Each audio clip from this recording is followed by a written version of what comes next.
হযরত ইব্রাহিম আলাইহিস সালাতু ওয়াস সালাম এর একজন স্ত্রী ছিলেন হাজেরা আলাইহিস সালাম। এই হাজেরা আলাইহিস সালাতু ওয়াস সালাম এর একজন সন্তান হয়েছিলেন যার নাম ছিল হযরত ইসমাঈল আলাইহিস সালাম। তিনিও নবী। তো হযরত ইসমাঈল আলাইহিস সালাতু ওয়াস সালাম এর জন্মের পর ইরাকে ছিলেন তখন ইব্রাহিম আলাইহিস সালাম এবং হাজেরা আলাইহিস সালাম। জন্মের পরে আল্লাহ সুবহানাহু ওয়া তাআলার নির্দেশে বালুময় মরুভূমির মাঝে অদূরে মক্কা নামক স্থানে, যে বালুকাময়, তখন তো জনপদ ছিল না, নাম ছিল না মক্কা, ছিল কি? ছিল না। মরুভূমির মাঝে রেখে আসতে বললেন আল্লাহ সুবহানাহু ওয়া তাআলা। আমি সংক্ষেপ করছি কথা। তো ইব্রাহিম আলাইহিস সালাতু ওয়াস সালাম নবীদের মধ্যে এমন নবী ছিলেন যে আল্লাহ সুবহানাহু ওয়া তাআলাকে সন্তুষ্টি করার জন্য তিনি সব কিছুই করেছেন। কেবলমাত্র আল্লাহ তাআলাকে রাজি খুশি করার জন্য সব কিছুই করেছেন। শুধু ইব্রাহিম নবী ছিলেন এমনটা নয়, প্রত্যেক নবী করেছেন। তো ইব্রাহিম আলাইহিস সালাতু ওয়াস সালামকে আল্লাহ সুবহানাহু ওয়া তাআলা একটু কঠোরভাবে পরীক্ষা নিয়েছিলেন অন্যান্য নবীদের চাইতে, যদিও আমাদের নবীকে তার চেয়ে আরো কঠিন পরীক্ষার সম্মুখীন হতে হয়েছিল। যাই হোক, ইব্রাহিম আলাইহিস সালাতু ওয়াস সালাম তার সন্তান, শিশু সন্তানকে নিয়ে এবং হাজেরা আলাইহিস সালাতু ওয়াস সালামকে নিয়ে আল্লাহর হুকুমে রওনা করলেন। কোথায়? মক্কায়, ওই বালুকাময় মরুভূমির প্রান্তে ফেলে রেখে আসবে এই জন্য। দেখেন, আপনার সন্তান হয় না, অধিক আগ্রহে সন্তানের অপেক্ষা করছেন। 1 বছর 2 বছর বিয়ে হওয়ার, 5 বছর 10 বছর, এমনকি বয়সের 86 বছর বয়সে যে যদি একজন সন্তান হয়, আপনার কত আদরের সন্তান হবে আপনি কল্পনা করে দেখেছেন? আপনার বয়স যখন 86 বছর, আপনি অনেক চেয়েছেন আল্লাহর কাছে, আল্লাহ আপনাকে তাৎক্ষণিক দেয়নি, কিন্তু বয়সের শেষ দিকে গিয়ে আল্লাহ দিয়েছে। সেই সন্তানটা কতটা আদরের হবে আপনার? ওই সন্তান ভূমিষ্ঠ হওয়ার সাথে সাথে পৃথিবীতে এসেছে শিশুকাল, আল্লাহ বলছে রেখে আসো তাকে। পরীক্ষাটা বড় কঠিন না? পরীক্ষাটা বড় কঠিন নয়? তারপরও যদি মানুষজন আছে এরকম এলাকায় আল্লাহ রাখতে বলতেন, তাও একটু সহজ হইতো। এমন এক এলাকায় রাখতে বলছে যেখানে মানুষ যাওয়ার চিন্তা ভাবনা নেই, যেখানে মানুষজন নাই, যেখানে খাবার পানিও নাই, যেখানে কোনো খাবার নাই, এরকম জনমানব শূন্য এলাকায় রেখে আসতে বলছেন। হযরত ইব্রাহিম আলাইহিস সালাতু ওয়াস সালাম তার স্ত্রীকে রেখে আসলেন, গোটা কিছু খেজুর এবং মশকে ভরা পানি রেখে আসলেন। হযরত ইব্রাহিম আলাইহিস সালাতু ওয়াস সালাম রেখে চলে আসছেন। হাজেরা কিছুই বুঝে না, পিছন দিক থেকে কাকুতি মিনতি করছে, ছুটে আসছে স্বামীর দিকে, কেন রেখে যাচ্ছেন, কারণ কি? ইব্রাহিম আলাইহিস সালাতু ওয়াস সালাম পিছনে ফিরে দেখে না, সামনের দিকে ঘুরেছে তো ঘুরেছে, হাঁটে। পিছন দিক থেকে আওয়াজ এসেছে। ইব্রাহিম আলাইহিস সালাতু ওয়াস সালামের স্ত্রী বলে, একটা বার তো বলে যাও আমাকে এখানে কেন রেখে যাচ্ছ? এটা কি আল্লাহ তাআলার আদেশ? ইব্রাহিম আলাইহিস সালাতু ওয়াস সালাম রেওয়াতে পাওয়া যায় তিনি পিছনে ঘুরেননি, সামনের দিকে মুখ করে বলছেন, হ্যাঁ, এটা মহান আল্লাহ তাআলার পক্ষ থেকে আদেশ এসেছে। হযরতে হাজেরা আলাইহিস সালাতু ওয়াস সালাম এই কথা শুনে বললেন, আমার আল্লাহই তাহলে আমার জন্য যথেষ্ট।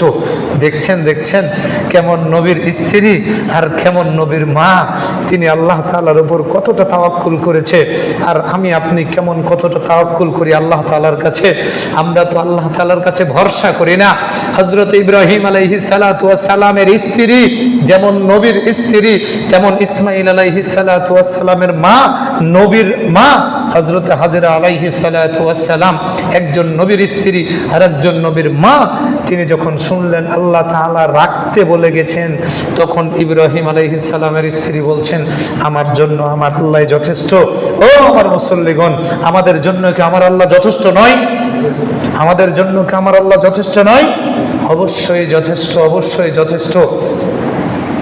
ইব্রাহিম আলাইহিস সালাতু ওয়াস সালাম যখন তার শিশুপুত্র এবং হাজেরার আড়াল হলেন, পাহাড়ের উপরে উঠে সেদিকে ফিরে দোয়া করছে, আয় আমার রব, আমার বংশধরের একটা অংশ তোমার ঘরের নিকটে রেখে যাচ্ছি, তুমি তাদেরকে তোমার ইবাদত গুজার এবং সালাত কায়েমকারী হিসাবে কবুল করো এবং এমন কিছু মানুষকে তাদের আনুগত্য করে দাও।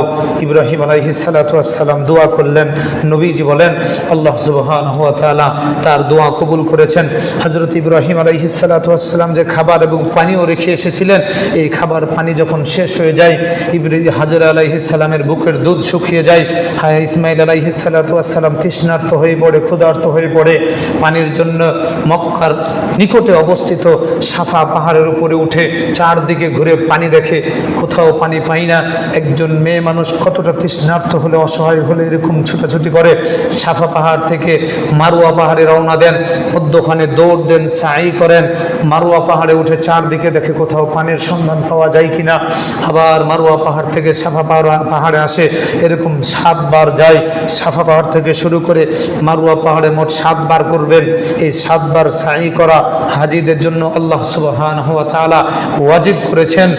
হযরত ইসমাঈল আলাইহিস সালাতু ওয়াস সালামের মার এই কাজটি আল্লাহ তাআলা এতটা পছন্দ করেছেন যে একজন হাজি যদি ইচ্ছা করে ছেড়ে দেয়, একজন হাজি যদি হজ করতে গিয়ে ইচ্ছা করে না করে, তো তাহলে আল্লাহ তাআলা তার হজ কবুল করবে না।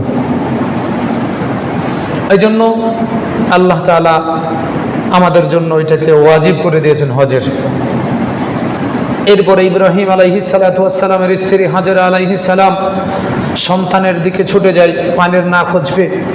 সন্তানের কাছে গিয়ে দেখছে সন্তান যেখানে শুয়ে আছে তার পাশ থেকেই পানি ফোঁহারা দিয়ে মাটি ফেটে বের হচ্ছে। বুখারীর রিওয়ায়াতে নবীজি সাল্লাল্লাহু আলাইহি ওয়াসাল্লাম বলেন, আকাশ থেকে একটা পানির আওয়াজ আসলো, এখানে পানি। হাজরা আলাইহিস সালাতু ওয়াস সালাম দৌড় দিলেন। নবীজি বলেন ইব্রাহিম আলাইহিস সালাতু ওয়াস সালামের সন্তান যেইখানে শুয়েছিল তার পাশে দিয়ে হযরত জিবরাইল আলাইহিস সালাতু ওয়াস সালাম তার ডানা অর্থাৎ ডানার পর দিয়ে আঘাত করেছেন, সেখান থেকে পানি উত্তোলিত হয়। আমাদের সমাজে প্রচলিত আছে ইসমাঈল আলাইহিস সালাতু ওয়াস সালামের পায়ের আঘাতে সেখান থেকে পানি বের হয়েছিল, কিন্তু এই কথাটা হাদিসের মধ্যে নাই। হাদিসের মধ্যে আছে হযরতে জিবরাইল আলাইহিস সালাতু ওয়াস সালামের পর তথা ডানার আঘাতে আল্লাহ সুবহানাহু ওয়া তাআলা ওখান থেকে পানি ফোয়ারা বের করেন। হযরতে হাজরা আলাইহিস সালাতু ওয়াস সালাম সেই পানি নিজে খান, সন্তানকে পান করান, চারদিক দিয়ে বেষ্টনী করা শুরু করলেন, জম জম জম অর্থাৎ থামো থামো। এইখান থেকে নাম দেওয়া হয় ওই কূপের জমজম কূপ। নবীজি বলেন হাজরা যদি ওইভাবে থামতে না বলতো, ঘিরিয়ে না দিত, তাহলে কিয়ামত পর্যন্ত পানি আসতো, তো পৃথিবী ডুবে যেত পানিতে। আল্লাহ সুবহানাহু ওয়া তাআলা নবী ইব্রাহিমের স্ত্রী ইসমাঈল আলাইহিস সালামের আম্মা যখন জমজম করে ঘিরে দিলেন চারদিক বালু দিয়ে, তো আল্লাহ সুবহানাহু ওয়া তাআলা ওই পানিকে থামায় দিলেন। ওই পানি কমেও না, ওই পানি বাড়ে না। সুবহানাল্লাহ। নবীজি বলেন জমজমের পানি এমন এক পানি যেই পানিতে যেমন তৃষ্ণা মিটে, সেই পানিতে ক্ষুধাও মিটে। সুবহানাল্লাহ। ওই পানি পান করলে মানুষের রোগ বালাও ভালো হয়। সুবহানাল্লাহ। নবীজি সাল্লাল্লাহু আলাইহি ওয়াসাল্লাম লম্বা হাদিসে বলছেন ইব্রাহিম আলাইহিস সালাতু ওয়াস সালামের সন্তান যখন বয়সে উপনীত হলো, অর্থাৎ কৈশোর কালে আসলো, তার আগে তো অগ্নি পরীক্ষা হয়ে গেছে, একটা কঠিন পরীক্ষা, যাকে অগ্নি পরীক্ষা বলছি, কঠিন পরীক্ষা। ইব্রাহিম আলাইহিস সালাতু ওয়াস সালামকে তার নয়নের মনে ইসমাঈল আলাইহিস সালামকে কুরবানি করার একটা ঘটনা চলে গেছে মধ্যখানে, আমি সেখানে স্কিপ করলাম, আপনারা জানেন ঘটনাটা। আমি মূল কথায় যাচ্ছি। হজের প্রেক্ষাপটে হযরত ইব্রাহিম আলাইহিস সালাতু ওয়াস সালামকে আল্লাহ আদেশ দিচ্ছেন, ইব্রাহিম তুমি এবং তোমার সন্তান মিলে আমার ঘর কাবাকে নির্মাণ করো। ইব্রাহিম এবং ইসমাঈল আলাইহিস সালাতু ওয়াস সালামকে মিলে কাবা ঘর নির্মাণ করতে বললেন কে? আল্লাহ সুবহানাহু ওয়া তাআলা। ইব্রাহিম আলাইহিস সালাতু ওয়াস সালাম পুনর্নির্মাণ করেছেন। কি করেছেন? পুনর্নির্মাণ করেছেন। আমরা শুধু বলি যে কেবলমাত্র ইব্রাহিম আলাইহিস সালাতু ওয়াস সালাম প্রথম কাবাঘর নির্মাণ করেছিলেন, বিভিন্ন রিওয়ায়াত থেকে পাওয়া যায় এর আগেও কাবাঘর ছিল, কিন্তু নূহ আলাইহিস সালাতু ওয়াস সালামের প্লাবনে ভেঙে যায় সেগুলো এবং হারিয়ে পড়ে। এরপরে ইব্রাহিম আলাইহিস সালাতু ওয়াস সালামকে আবার পুনর্নির্মাণ করা হয়। কারণ কোরআনের আয়াত এই কথাই বলছে। কারণ ইব্রাহিম আলাইহিস সালাতু ওয়াস সালাম যখন তার সন্তানকে রেখে আসে তখন বলেন, হে আমার রব, আমার বংশের একটা অংশ আপনার ঘরের কাছে রেখে আসলাম। তার মানে বোঝা যায় যে আল্লাহ তাআলার ঘর আগে থেকে ছিল। আল্লাহর ঘর সেখানে কি আগে থেকে ছিল। ইব্রাহিম আলাইহিস সালাতু ওয়াস সালামকে ঘর নির্মাণ করতে বললেন। ইব্রাহিম আলাইহিস সালাতু ওয়াস সালাম ঘর নির্মাণ শুরু করলেন। মিস্ত্রির কাজ করেন ইব্রাহিম আলাইহিস সালাম, লেভারের কাজ করেন ইসমাইল আলাইহিস সালাতু ওয়াস সালাম। নির্মাণ কাজ শুরু হয়, যতদূর দাঁড়িয়ে থেকে করা যায় এতদূর করার পর আর উপর যখন করতে পারে না, আল্লাহ সুবহানাহু ওয়া তাআলার কাছে নবী ইব্রাহিম আরজি জানালেন, আল্লাহ উপরে কেমনে করব, হাতে পাই না। আল্লাহ সুবহানাহু ওয়া তাআলা আসমান থেকে জান্নাতি পাথর প্রেরণ করলেন, যেই পাথরকে বলা হয় মাকামে ইব্রাহিম। ইব্রাহিম আলাইহিস সালাতু ওয়াস সালাম ওই পাথরের উপরে পা রাখলেন এবং আল্লাহ তাআলা কুদরতিভাবে লিফট বানায় দিলেন। পাথরকে যখন ডান দিকে সরে যেতে বলে পাথর ডান দিকে যায়, যখন বাম দিকে যেতে বলে বাম দিকে যায়। উপরে উঠার প্রয়োজন হয় তো পাথর উপরে উঠে যায়। সুবহানাল্লাহ। পৃথিবীর মানুষ লিফট আবিষ্কার করেছেন ইব্রাহিম আলাইহিস সালামের সিস্টেম থেকে। শুধু তাই নয়, নির্মাণ কাজ শুরু করেছেন ইব্রাহিম আলাইহিস সালাম। পৃথিবীর মানুষ আল্লাহ তাআলার দেওয়া কুদরত, রহমত, করুণা দিয়ে আজকাল নির্মাণ কাজ হয়। পৃথিবীতে যত কিছু ঘটেছে, পৃথিবীতে যত কিছু ঘটবে, কোনো না কোনো নবীর মাধ্যমে আল্লাহ তাআলা পৃথিবীতে ওই নিয়ামতটা প্রেরণ করেছেন। এই জন্য আল্লাহ বলছেন, আল ইয়াউমা আকমালতু লাকুম দীনাকুম ওয়া আতমামতু আলাইকুম নি'মাতি ওয়া রাদিতু লাকুমুল ইসলাম দীনা। আল্লাহ শুধু এই কথা বলেনি যে আজকে শুধু তোমাদের জন্য দিনকে পূর্ণাঙ্গ করেছি। আল্লাহ তাআলা দিনকে পূর্ণাঙ্গ করার পর বলছে আমি তোমাদের উপর নিয়ামত রাজিকে পূর্ণাঙ্গ করেছি। তার মানে নবীও শেষ, যত কিছু পৃথিবীতে আসবে সব নবীর মাধ্যমে পৌঁছে দিয়েছি, এখন তোমরা উদ্ভাবন করো।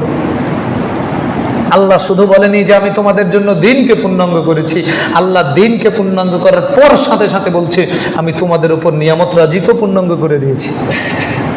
তার মানে পৃথিবীতে মানুষ যত কিছু আবিষ্কার করবে, যত কিছু ঘটবে, সব কিছু কোনো না কোনো নবীর মাধ্যমে আল্লাহ তাআলা পৃথিবীতে পাঠিয়ে দিয়েছেন আগে।